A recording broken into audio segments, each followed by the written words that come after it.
flags. These two are both going to be expressing type A surface proteins, so that's going to be accepted as self.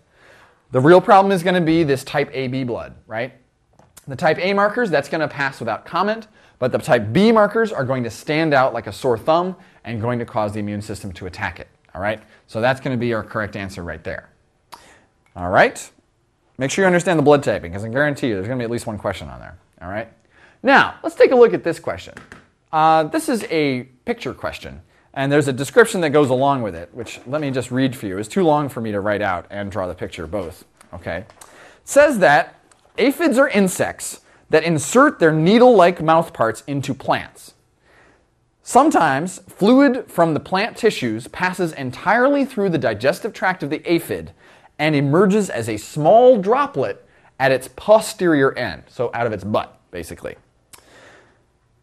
The source of this liquid is probably what? So you got to think of aphids, they're like mosquitoes, but instead of landing on people and draining the blood out of our blood vessels, they land on plants and drain the fluid out of their vessels, all right?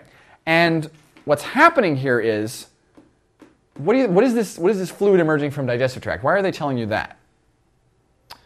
What they're trying to indicate is happening here is that it's pushing its needle, it's poking its snout down into the plant, and it's hitting liquid that's under pressure. And this pressurized liquid is in fact going to be, right, so it's hitting some vessel, and then it's going to be running up through, it's going to run through, it's going to, and then it's eventually going to squirt out the other end. It's under so much pressure. It's like if you were to drink from a fire hose.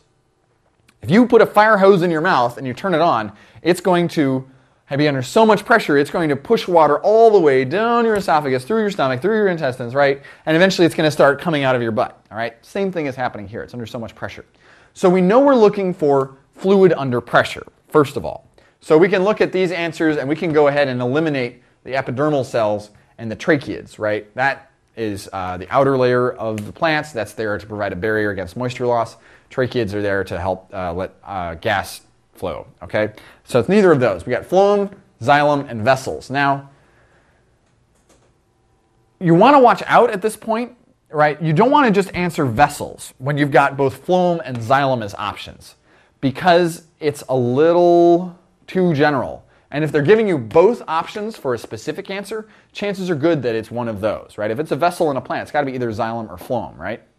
So what you want to think about here is, what would an aphid be trying to eat? Is an aphid going to be interested in the material that's passing through a phloem cell, or is an aphid going to be interested in the material that's passing through a xylem cell? And to do this, you got to think about what goes through xylem, what goes through phloem, okay? Phloem, those are the vessels that take the materials produced in the leaves from photosynthesis and carry them down to the roots. Xylem cells, those are the ones that carry liquid, mostly water, up from the roots, which collect the water, up to the leaves in order to be used for photosynthesis, okay? So if you're an aphid, do you want to tap into the water supply, or do you want to tap into the sugar supply? You want the sugar supply, okay? So to answer this question, you have to know it's going to be fluid under pressure, it's going to be xylem or phloem, and specifically this aphid isn't an idiot, right? It's not just going around randomly sucking fluid out of plants. It wants to get the good stuff, so it's going to go after the phloem cells specifically, all right? Let's take a look at some more of these. All right, time for our last question. Harlequin ichthyosis is a genetic disease characterized by thickened skin that easily peels off and cracks instead of folding. Which of the following systems is most compromised by this disease?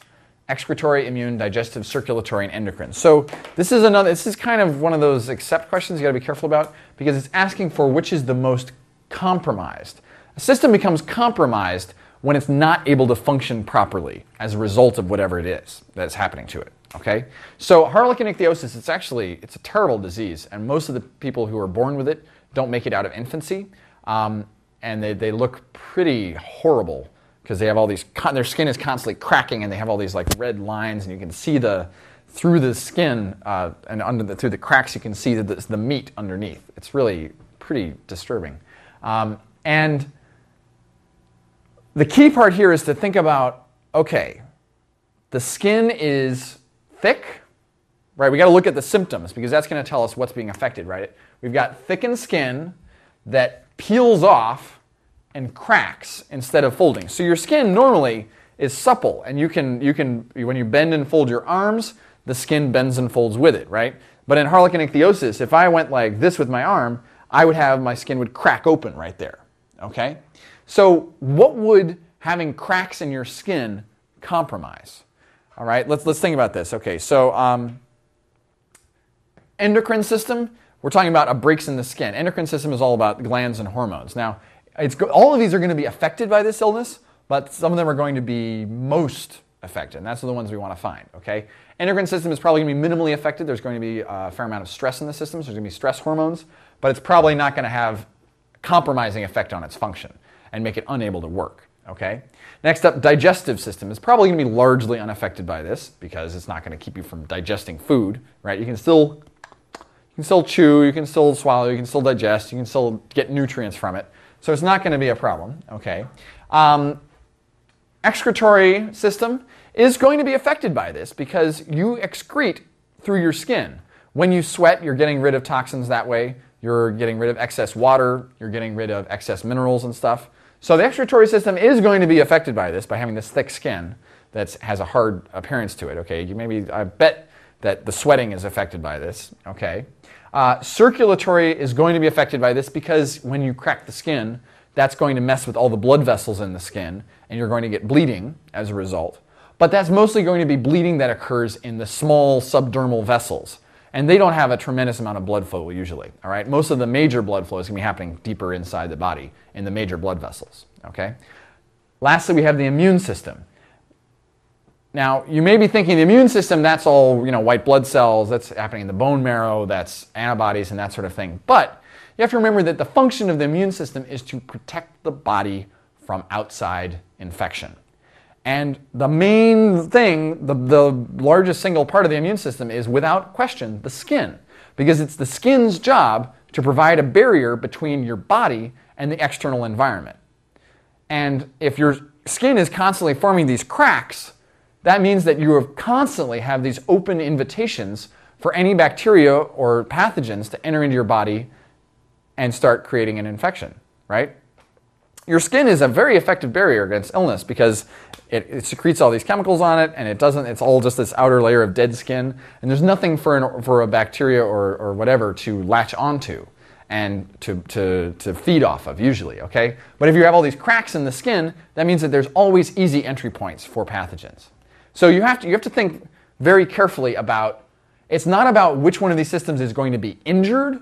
Like, yes, you are going to injure your circulatory system because you're going to be constantly breaking all these blood vessels, but the circulatory system's function is not going to be compromised by messing with the dermal blood vessels, okay? Similarly, the excretory system's function is not going to be compromised by not being able to sweat quite as much as usual, okay? But the immune system's function is definitely going to be compromised, and this is the reason why most people who are born with harlequin ichthyosis don't make it out of childhood. It's because they pick up all of these opportunistic infections that normally are blocked by a solid layer of skin, but in these poor people, it goes right in and it sets up shop, okay? Further example of the need for reading questions carefully and thinking about the meanings of the words in them. All right, this concludes the lecture series of AP Biology. I urge you very strongly to not use just this lecture series to prepare for the AP test. You should be performing the labs in class. You should be going and reading in a full textbook, not necessarily just a review book, because the depth of material that is presented on the AP exam is often going to go beyond what is going to be present in a simple review text. And you want to make sure that you have a full range of context before you sit for the exam. However, if you've been paying close attention and you've been taking good notes and you've been doing your review, I am confident that you are going to do well on this exam. Be confident, don't waste any time, and good luck. I look forward to teaching you something else later. Have a nice day.